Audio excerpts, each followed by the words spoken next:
At this time today, our talk, Dr. Moira is taking a wonderful day off to enjoy her Christmas as well.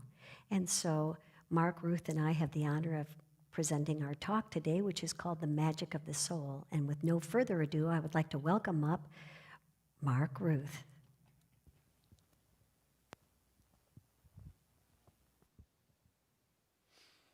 Thank you, Reverend Mary, and a Merry Christmas to all.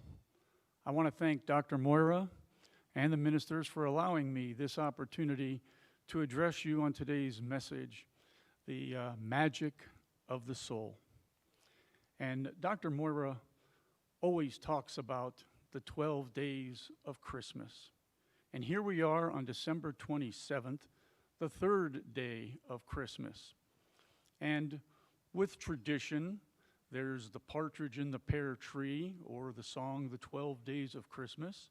And this being December 27th, it's the third day of the 12 days of Christmas. And on the third day, my true love gave to me 3 French hens.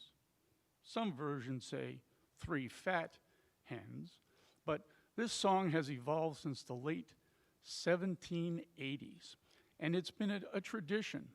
And just hearing Christmas carols, the decorations, the trees, the gift giving, the gift receiving, it brings forth the magic of Christmas.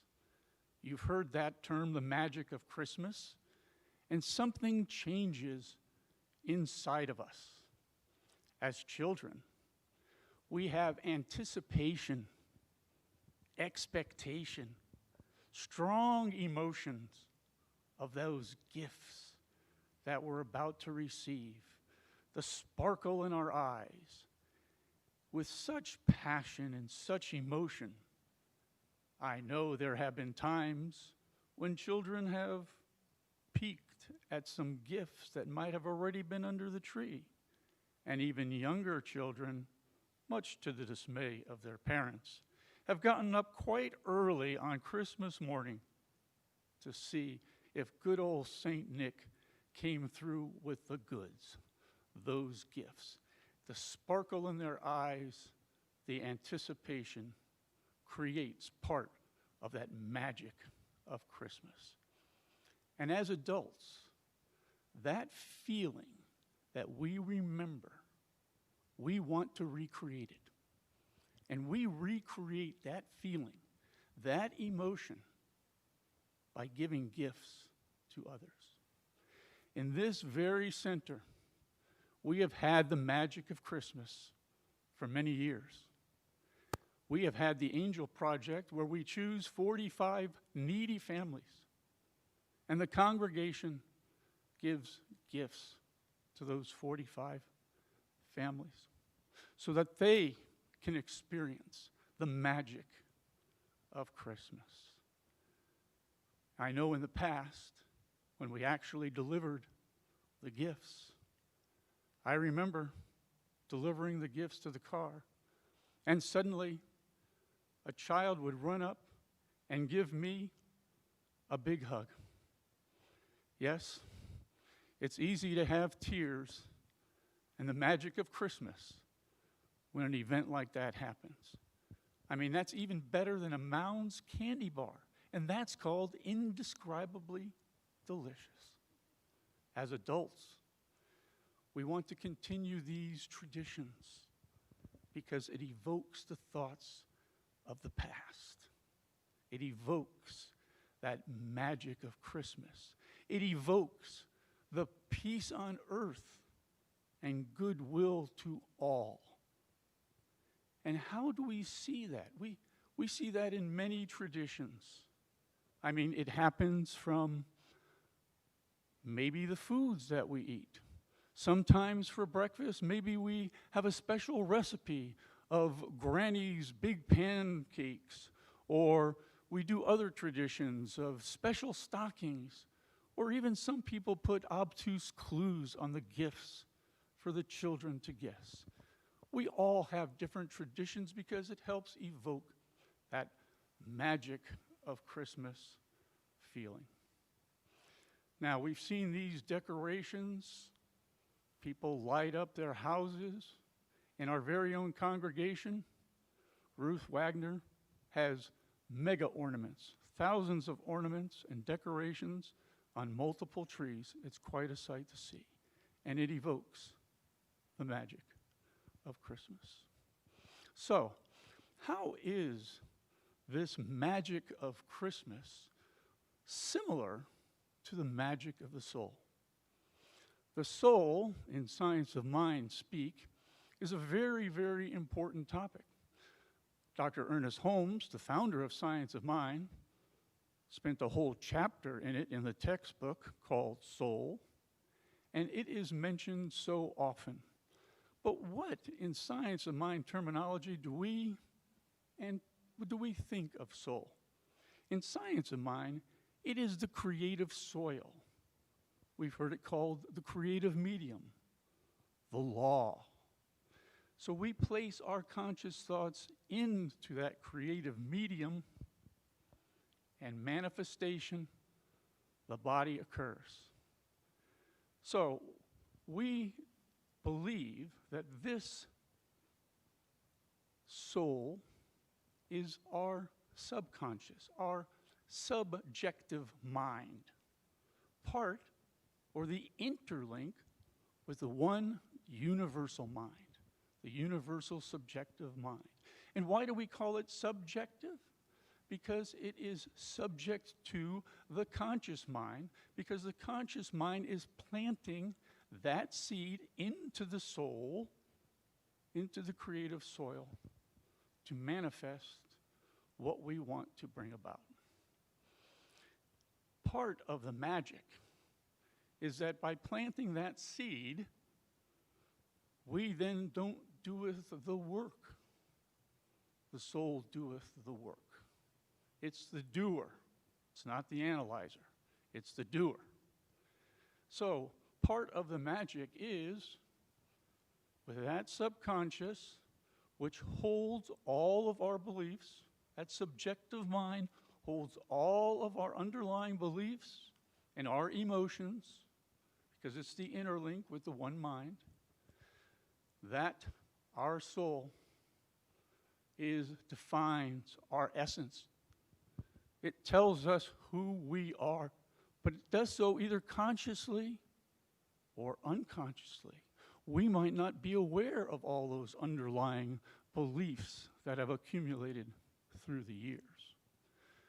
So we might speak peace on earth and goodwill to all, but if we have animosity or hatred in our heart, we will not be able to manifest goodwill and peace on earth.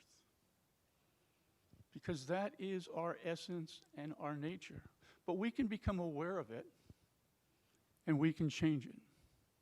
We can change our thinking, and we can change our world. So now that we know something about the soul, where's the magic come from? Well, magic is the appearance of a supernatural force acting naturally.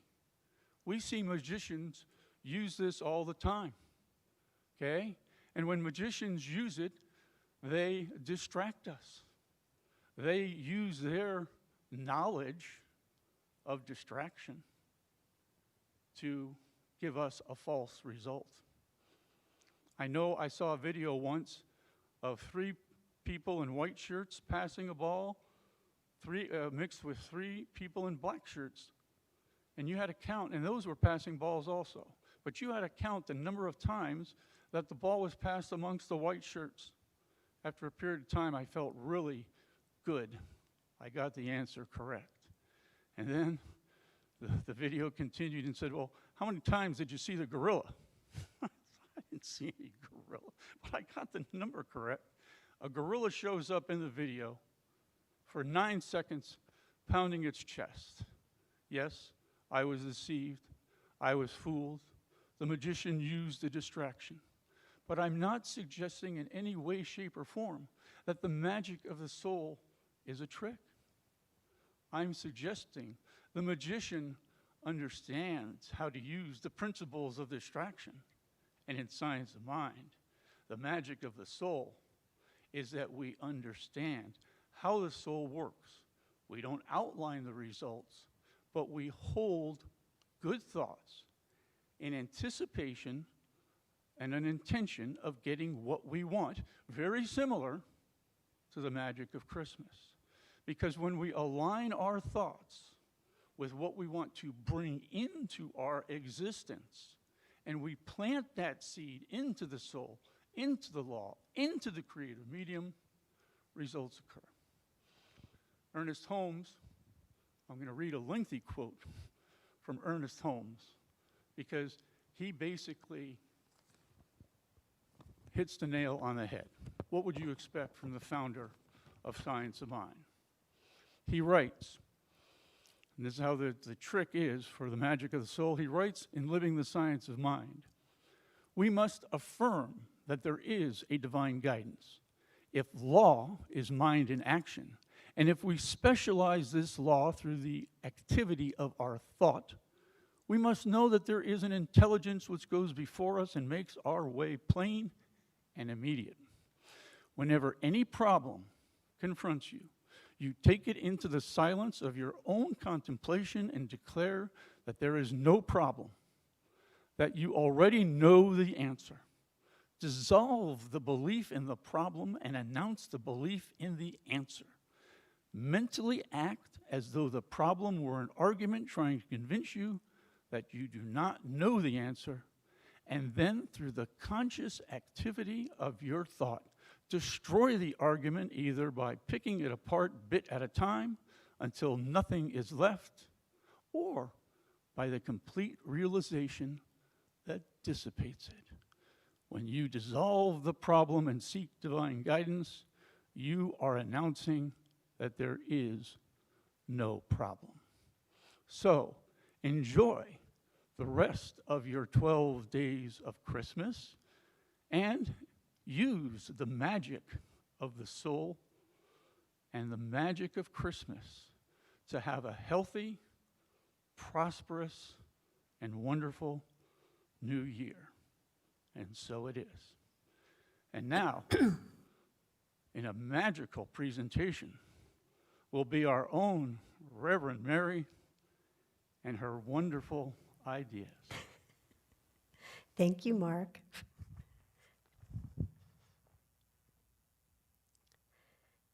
So to me, it's still Christmas. You know, I was thinking on the way here, last year, I remember seeing big, long lines outside Best Buy for people buying electronics and cool Christmas gifts.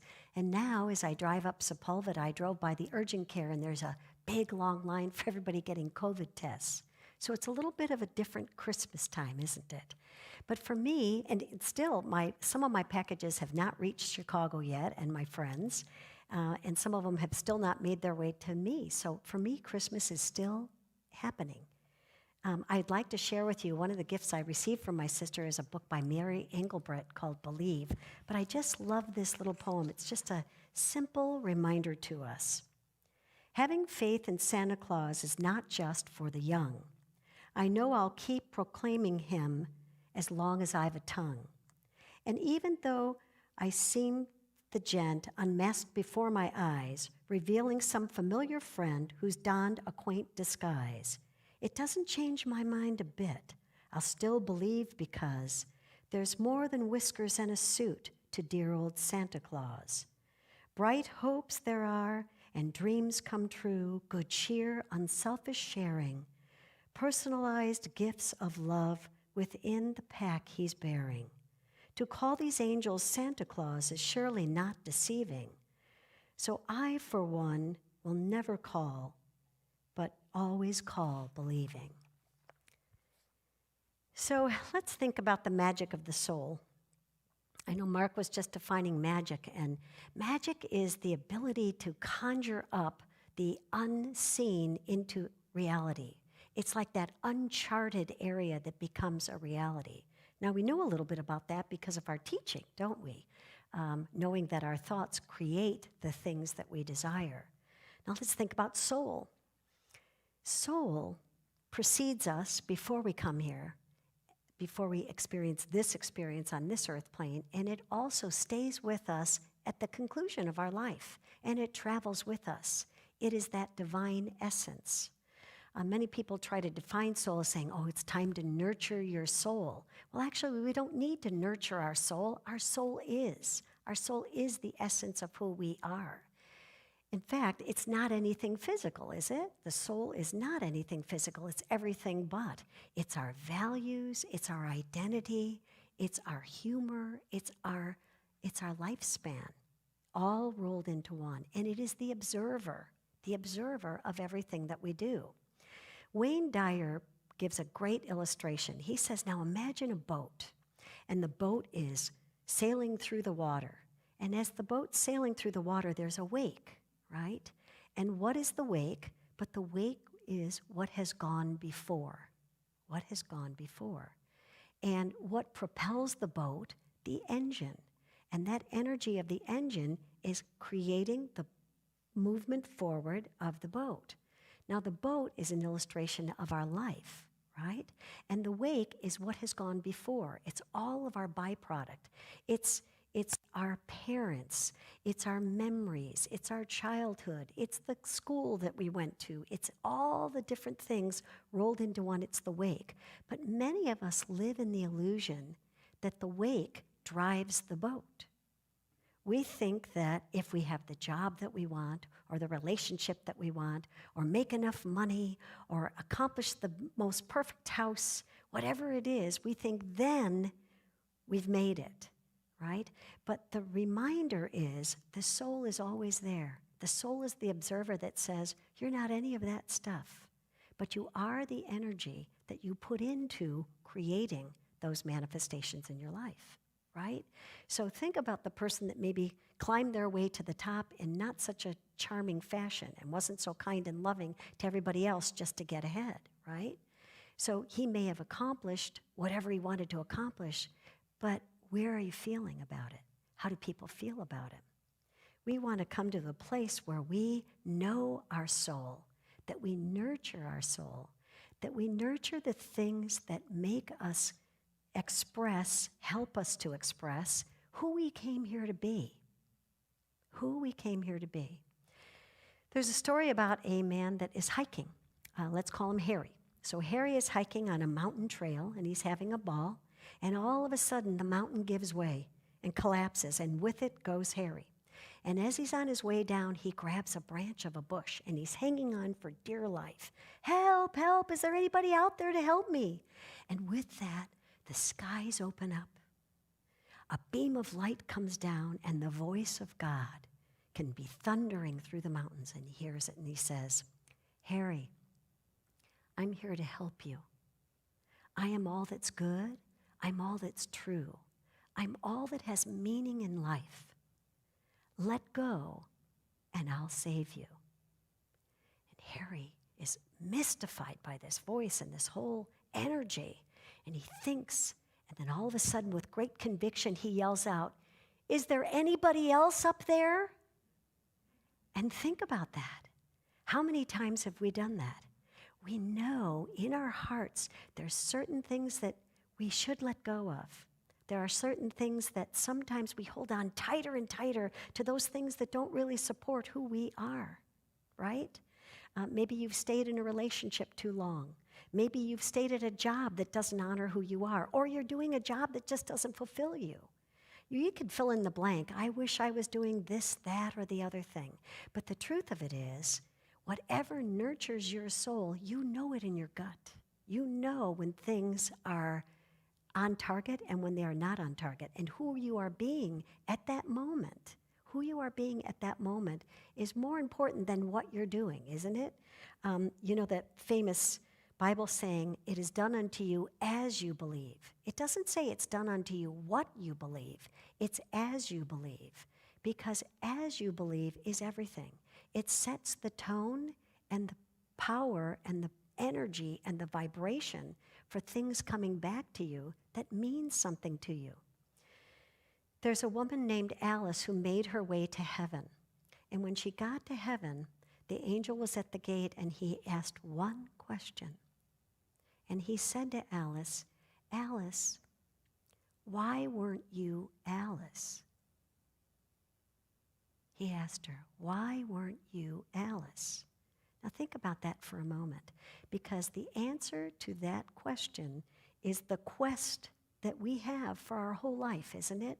To be who we came here to be. And some people go, I don't know who I was meant to be. How do I figure that out? You get still. You get still.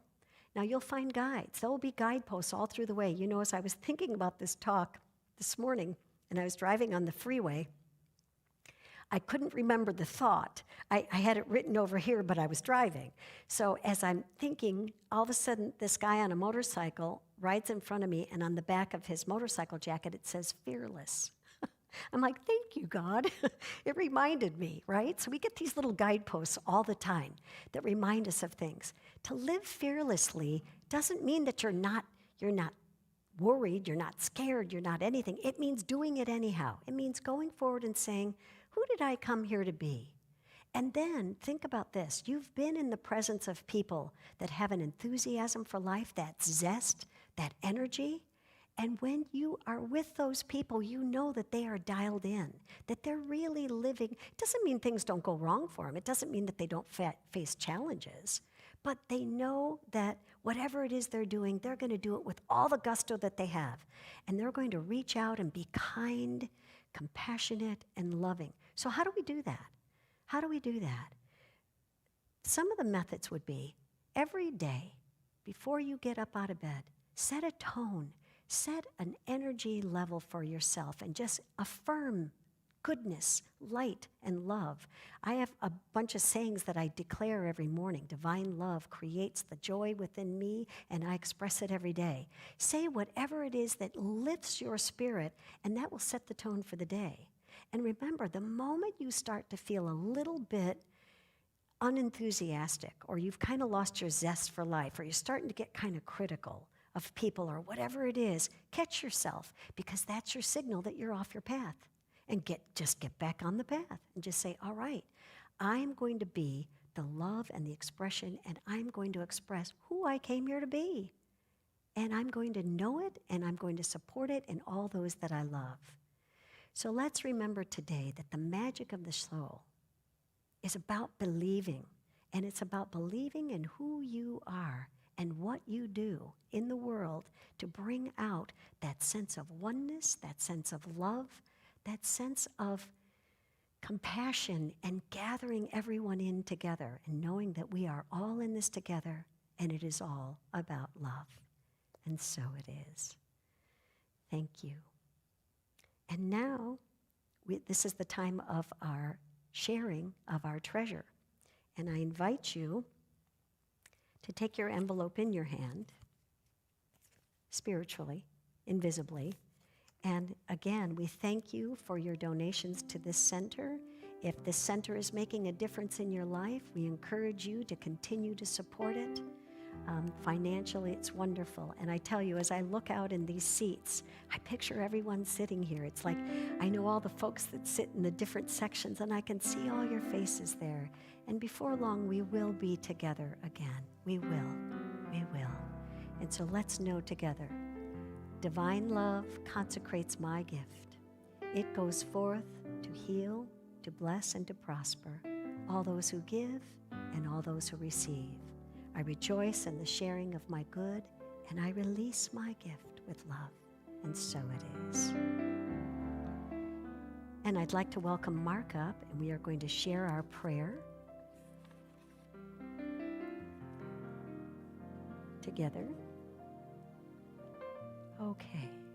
I know divine love enfolds me, divine light leads me, divine life lives in me, and divine wisdom inspires me, divine compassion expresses through me, and divine power protects me. All that I am is Spirit's life and expression. It is good and very good. With deep joy and generosity filling me, I go forward now in sacred service, supporting a compassionate world that works for all. I move through my days with grace and ease, in peace and love, in health and wellness, in fullness and plenty, and in loving relationship with all. What I now know for myself, with blessing and in deep gratitude, I know for all life. There is only God, there is only God, there is only God.